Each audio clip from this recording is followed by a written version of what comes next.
Sesuatu yang menurut saya dalam pengamatan saya memprihatinkan ya, adalah bahwa pengetahuan masyarakat Muslim Indonesia tentang ulama-ulama mereka sendiri itu sangat kurang ya. Kajian-kajian yang ada di IAIN, UIN, dan STAIN atau di tempat-tempat lain itu kalau berbicara mengenai ulama itu lebih banyak ulama Timur Tengah.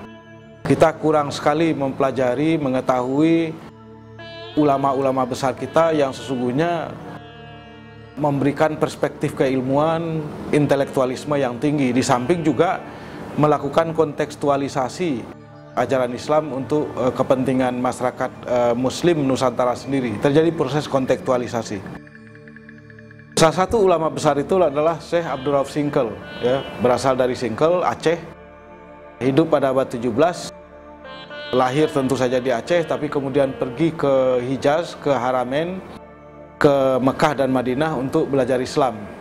Dia adalah salah satu dari murid Jawi yang sangat terkenal, yang sangat menonjol, ahli di dalam berbagai bidang, ahli dalam bidang fikih, karena Syekh Abdul Rauf Singkel ini juga menulis kitab fikih muamalah yang pertama, namanya Mir'atut Thullab. Kemudian juga ahli tasawuf, menulis berbagai risalah, berbagai kitab mengenai tasawuf, dan juga adalah penulis tafsir dalam bahasa Melayu yang pertama di Nusantara ini. Tafsirnya berjudul Tarjuman Al-Mustafid. Nah, yang menarik dari Syekh Abdul Rauf Singkel ini adalah masa hidup beliau itu adalah masa Kesultanan Aceh diperintah oleh ratu, raja perempuan, ratu. Dan Ratu Aceh ini ada 4 orang. Sultanah Aceh, Sultanah 4 orang ini. Dan pada masa Syekh Abdul Rauf Singkel ini hidup itu adalah Syekh Sultanah Safiatuddin. Nah, inilah pada masa itu. Dan menariknya adalah bahwa Syekh Abdul Rauf Singkel ini adalah ulama jebolan ya, jebolan Mekah dan Madinah dan berbagai tempat lain di Arabia, tetapi beliau ini bisa menerima kepemimpinan perempuan, menerima ratu ya.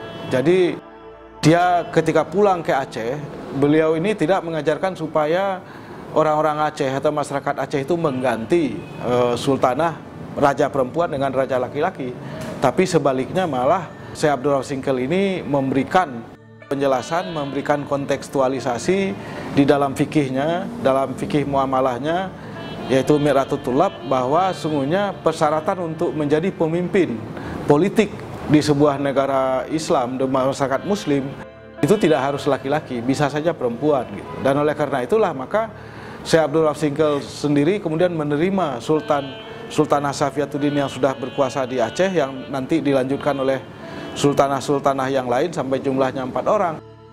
Dan saya kira ini adalah suatu presiden yang sangat baik ya, tentang kalau kita berbicara mengenai kesetaraan perempuan di dalam Islam, di dalam masyarakat Muslim. Maka contoh yang diberikan oleh Syekh Abdul Rauf Singkel ini jelas sekali menunjukkan bahwa kepemimpinan politik itu tidak harus atau tidak selalu atau tidak wajib hanya untuk laki-laki saja, dipegangi oleh laki-laki saja, tetapi juga bisa dipegang oleh perempuan, selama tentu saja bisa menjalankan roda pemerintahan, bisa berlaku adil dan seterusnya sesuai dengan tugas-tugas dari kepemimpinan politik yang ada di dalam Islam.